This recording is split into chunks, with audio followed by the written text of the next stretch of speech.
வணக்கம் நண்பர்களே. புதுசாக பார்க்குறவங்களுக்கு டயட் சம்மந்தமாக நான் வீடியோ போட்டு வந்துருக்குல்ல. டயட்லேயே சிக்கன் எப்படி பண்ணுறது?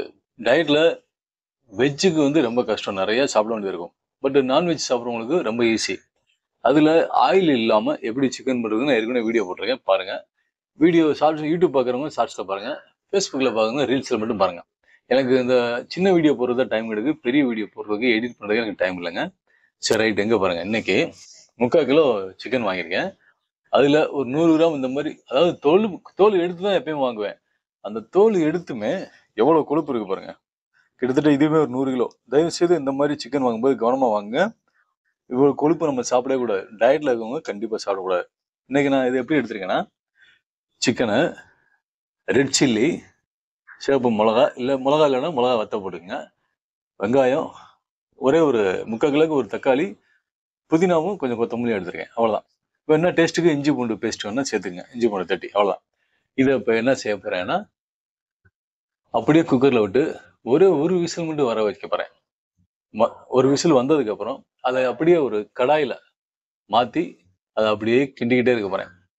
இல்லைன்னா விசில்லே குக்கர்லேயே விட வச்சு அந்த விசிலை மட்டும் தூக்கிட்டு அந்த ஹீட்லேயே வைக்க போகிறேன். அப்போ என்ன ஆகுனா, உங்களுக்கு எந்த அளவுக்கு கிரேவினஸ் வேணுமோ அந்த அளவுக்கு பதத்துக்கு வந்தோடனே ஆஃப் பண்ணிக்கலாம்.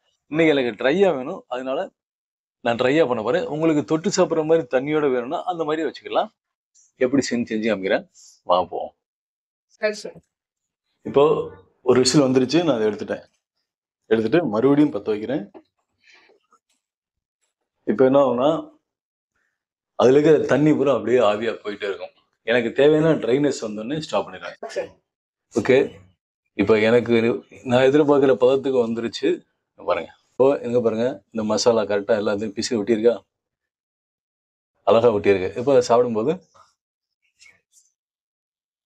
நான் என்னென்ன சேர்த்துருக்கணும், மசாலாவே இல்லாமல் காரம், அளவான காரம் இருக்குது, தக்காளியோட புளிப்பு இருக்குது, பச்சை மிளகாயோட லேசான காரம் இருக்குது, வெங்காயத்தோட ஃப்ளேவர் இருக்குது. இது போதும், இது சூப்பராக இருக்கும். ஆயிலே இல்லை, பார்த்தீங்களா, சிம்பிள்.